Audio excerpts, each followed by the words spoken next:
Tasty ആയിട്ടുള്ളൊരു പുട്ടൊക്കെ ഉണ്ടാക്കാൻ എല്ലാവർക്കും അറിയായിരിക്കും. ഇതിൽ ഞാൻ കോക്കനട്ട് മിൽക്കാട്ടോ യൂസ് ചെയ്യുന്നത്. ചെമ്പാ പുട്ടുപൊടി എടുത്തിട്ട്, അല്ലെങ്കിൽ വെളുത്ത പുട്ടുപൊടിയാലും മതി കേട്ടോ. പാൻ ചൂടാക്കി ഒന്ന് വറുത്തെടുക്കാം. മാറ്റിയിട്ട് കുറച്ച് സാൾട്ടൊക്കെ ഇട്ട് ഇളക്കി അതിനുശേഷം ചെറിയ ചൂടുവെള്ളം, പിന്നെ കോക്കനട്ട് മിൽക്ക് കേട്ടോ, തേങ്ങാപ്പാല് നമുക്ക് നനച്ചെടുക്കാം. ഇടയ്ക്കിടയ്ക്ക് ഒഴിച്ചു കൊടുക്കുക. പിന്നെ കുറച്ച് തേങ്ങായും ഇടുന്നുണ്ട്. അങ്ങനെ ചെറിയ ചൂടുവെള്ളം, കോക്കനട്ട് മിൽക്ക് ഇതെല്ലാം കൂടി ഒഴിച്ച് കുറച്ച് ഒഴിച്ച് ഇതേപോലെ നനച്ചെടുത്ത് മാറ്റി വെക്കാം.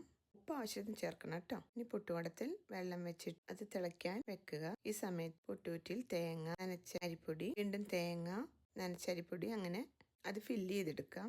ഇതിപ്പം വെള്ളം തിളച്ച് വന്നിട്ടുണ്ട്. പുട്ടുകുറ്റി അതിലേക്ക് വെച്ച് കുക്ക് ചെയ്തെടുക്കാം. സ്റ്റീം വരുന്നിടം വരെ കുക്ക് ചെയ്തെടുത്ത് കഴിഞ്ഞാൽ ടേസ്റ്റി പുട്ട് റെഡി. ശരിക്കും ഈ പുട്ടിന് നല്ല ടേസ്റ്റ് ആട്ടോ. ഈ കോക്കനട്ട് മിൽക്ക് ഒഴിക്കുന്നോണ്ടേ അതിന്റെ ഒരു ടേസ്റ്റ് വരുന്നോണ്ട് ശരിക്കും വേറെ കറിയുടെ ആവശ്യമൊന്നുമില്ല കേട്ടോ. ഇങ്ങനെയും നമുക്ക് കഴിക്കാം. അപ്പൊ ട്രൈ ചെയ്ത് നോക്കുക ആൻഡ് എൻജോയ്.